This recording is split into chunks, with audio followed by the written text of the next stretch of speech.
Hello, everyone. I am Joe, and I am on the show, and you're watching Joe on the show. This is my third video to record, but the second one to upload, hopefully. I made a video about Black Lightning and everything I loved about it, but it did not upload, and I can't find the file. And all that work is just gone. It's gone! But I digress. Anyway, Black Lightning's a great show. Check it out. But that's not the show that I'm here to talk about today. Today, I am here to talk about Jessica Jones Season 2, now streaming on Netflix.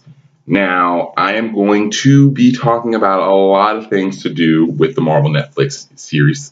So, a spoiler alert is in effect if you haven't seen Jessica Jones Season 1, Daredevil Season 1 or 2, Luke Cage, Iron Fist, or The Defenders, then I suggest you stop, go check those out because all of them are great, except for one of them, which is mostly great.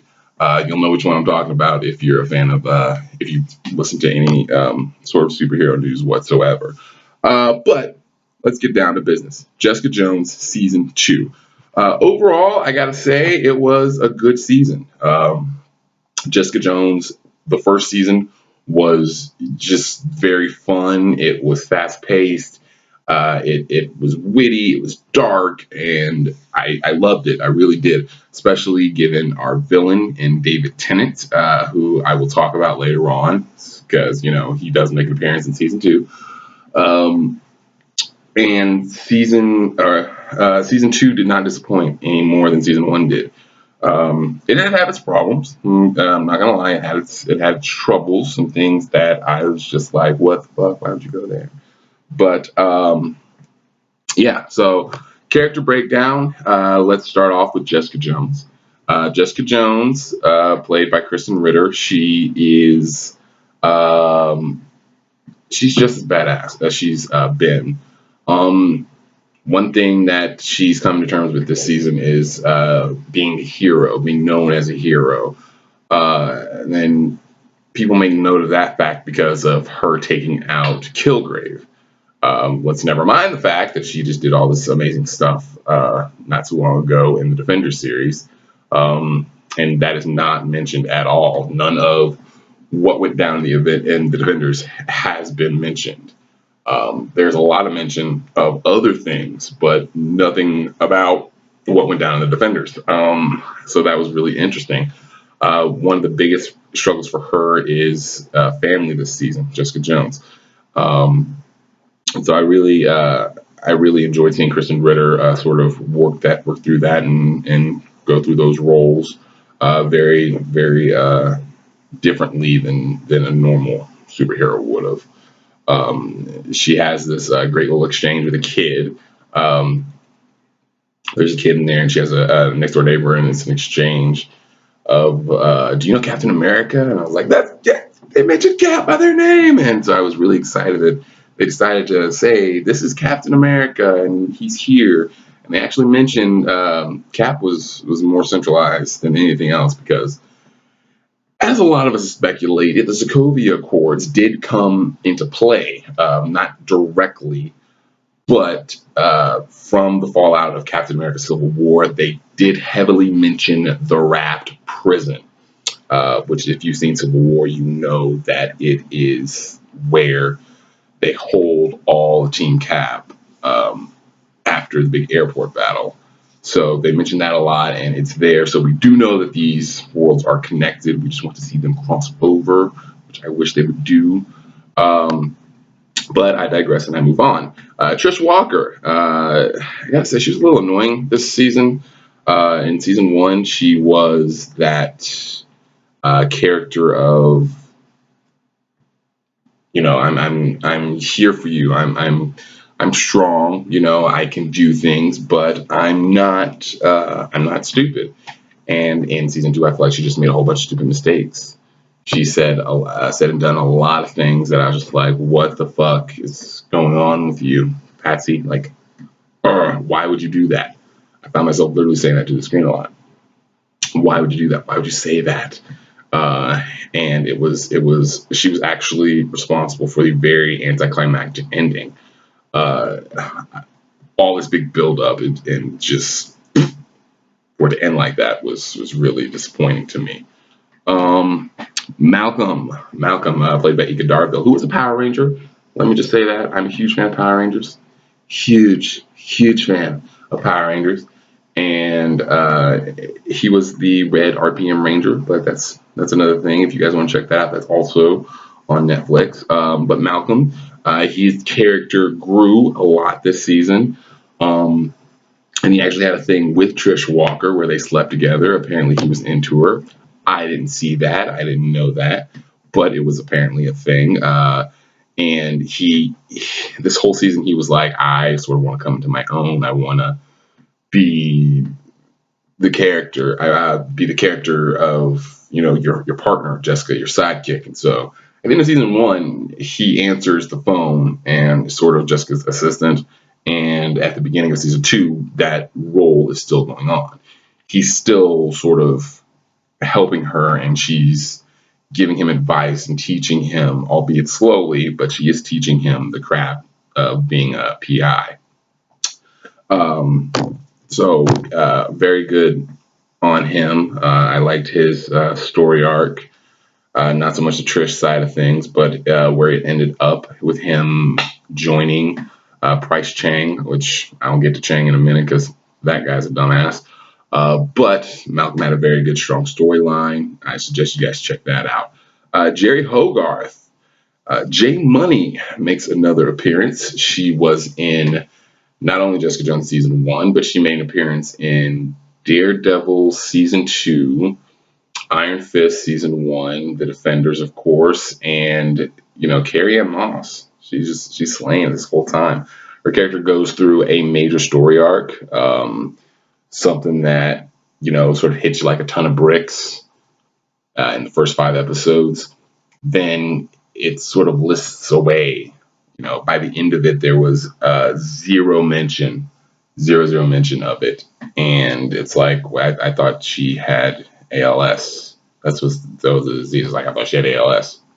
When is that? Does she not have ALS? I don't know. But she was just as badass as she's always been. And with it coming out on International Women's Day, the series being released on International Women's Day, I felt like it was really cool. Now that's not to say that they didn't pander a bit.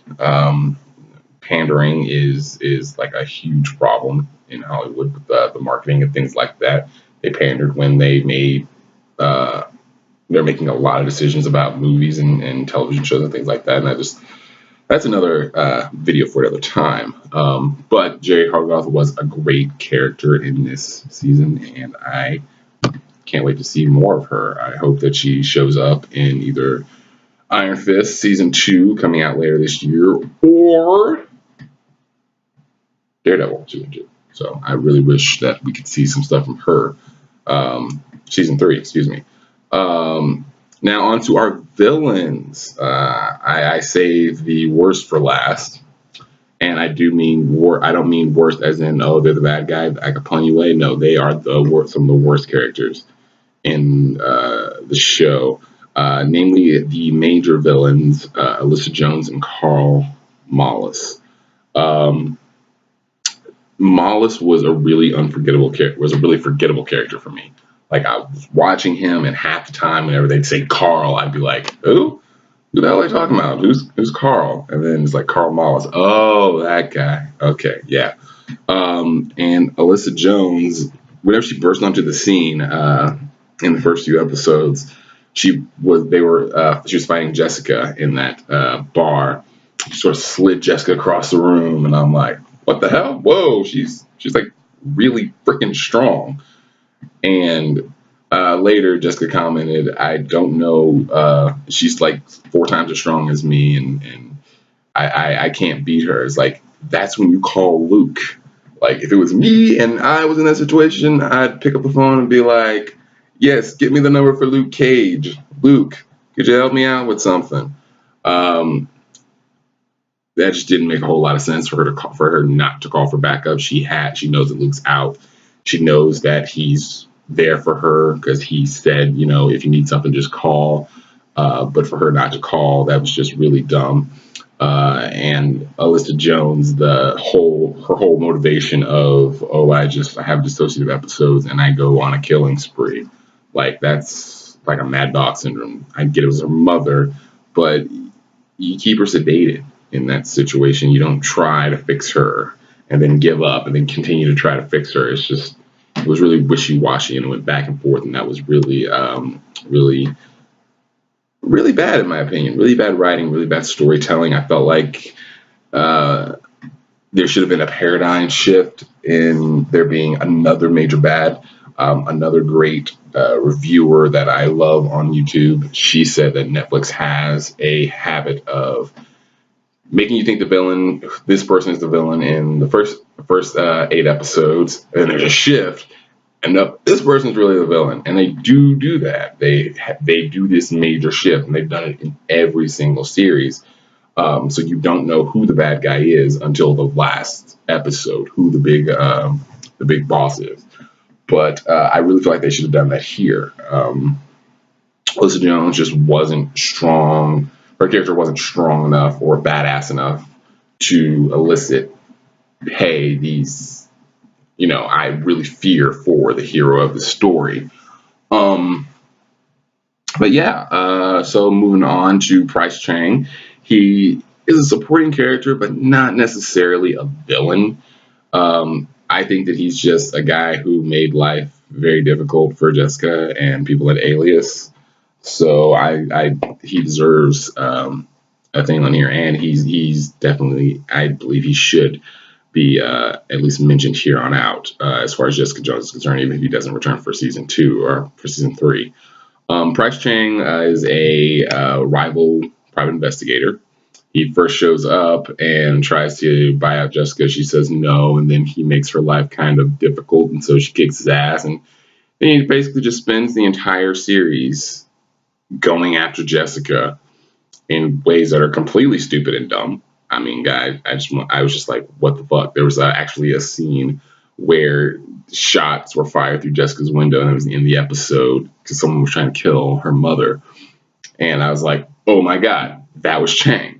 And sure enough, very first scene of the next episode was Chang shooting the gun. And it's like, this guy is just stupid. He's going up against superpowered individuals he knows are superpowered, and yet he doesn't take the proper precautions to fight them. I feel like he was kind of annoying, just a bad villainous character. But if anything, he's the type of guy who would he'd make issues for Jessica Jones. So that's one. This series had a lot of special appearances. A few characters from the past that showed up that I was really like, hey, what up, dude? How you doing? Notably for me was Foggy Nelson and Turk Barrett, both of whom make their debut in the Daredevil series. Foggy, of course, being the best friend of the titular character Matt Murdock.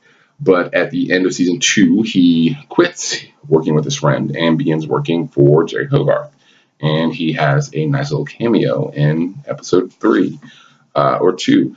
And it was a little 3-minute scene, but it's like, oh yeah, remember, Foggy's working with her now. So that was really cool. Turk Barrett, everyone's favorite resident bad guy. Like, he's been in every Netflix show with the exception of Iron Fist. I don't think he was in Iron Fist. But Turk is just that guy that's kind of there. There's a shady underground deal happening. Turk's there. Oh, hey, Turk. And I can't wait to see what he is up to, because he was heavily featured actually in Luke Cage. And Luke Cage season 2 is coming out next on June 22nd. So I'm looking forward to that one. But yeah, it was good seeing those two. They also wrapped up the Will Simpson storyline. I feel like they did that a bit too fast. In the comic books, Simpson becomes a character known as Nuke, who is just this really badass, God bless America guy. And here he just played like a lovesick puppy, trying to protect Trish. And I felt like it was a wasted opportunity for that character and that story. But the greatest special appearance that they had was in episode 11, and it was from my boy David Tennant. yes, David Tennant. He was so good. He was Kilgrave. Kilgrave did make an appearance, and I was so happy. Like when I saw the press on it, it was like David Tennant. And I went through and I'm sitting there and I'm looking and I'm like, where's David Tennant? And he finally pops up in episode 11, but not as how we thought. Like, I knew that he was going to be a figment of Jessica's imagination. But personally, I thought that he was going to be this figment that sort of comes to her throughout the series. Like, he didn't have just one little part. He was going to be showing up throughout the series whenever she had a problem or something like that. But he only showed up because of a specific action that happened in Jessica's life. And I felt like that was much better. It was her way of working this out of saying, you know, this is what I did. How can I deal with it? And, you know, going to that thing. And his last line is, I'll always be here, you know, in the back of your mind. So I was like, that is great. That gives us a chance to see him again. So I'm very excited to see Kilgrave again. That was really cool. Overall, my overall assessment of the series, Jessica Jones season 2, I'm going to give it like a 70%. I feel like it was very good. It was very strong, had suspenseful moments, but nothing that made me want to be like, oh my God, what happens next? Not like last season did. The first season was chock-block full of those moments, but nothing in this season was just stand out. Oh my gosh, what happens next? I found myself watching and then stopping and being able to stop between episodes and go do something else. Not wanting to continue on and watch it over and over again. So that was a little disappointing. But don't take my word for it. I want you guys to go and watch Jessica Jones season 2 on Netflix right now. All episodes are streaming, and let me know what you thought. Write your comments and down below. Also hit that like and subscribe button. Show me some love. Show your boy some love. I am always up for hearing. You guys can also follow me on Twitter, Joe on the Show. JOETHE. Forgot how to spell the. No, it's Joe on the Show. I don't know what's wrong with me. I'm hot and I'm tired. But you guys can definitely check out me in other videos. I'm going to be uploading a lot sooner. Next video I plan on doing is I'm going to do a full series review of Kevin Probably Saves the World. Love that show. It's a great show. And I'm going to definitely be doing a viewer reaction video to the Scooby-Doo Supernatural episode, which is coming out at the end of March. So look out for that one. But you guys like, comment, subscribe, share, help me build up a fan base. I'm going to try and do something really big and really amazing for the Avengers Infinity War movie that is being released very soon. And I'm working on it, and it's something that I don't think any other YouTuber has done. So if you guys like it and you want to see it, then get me some viewers, give me some subscribers. Help me out here. Help me help you. But that's all I got for today. So thank you and peace.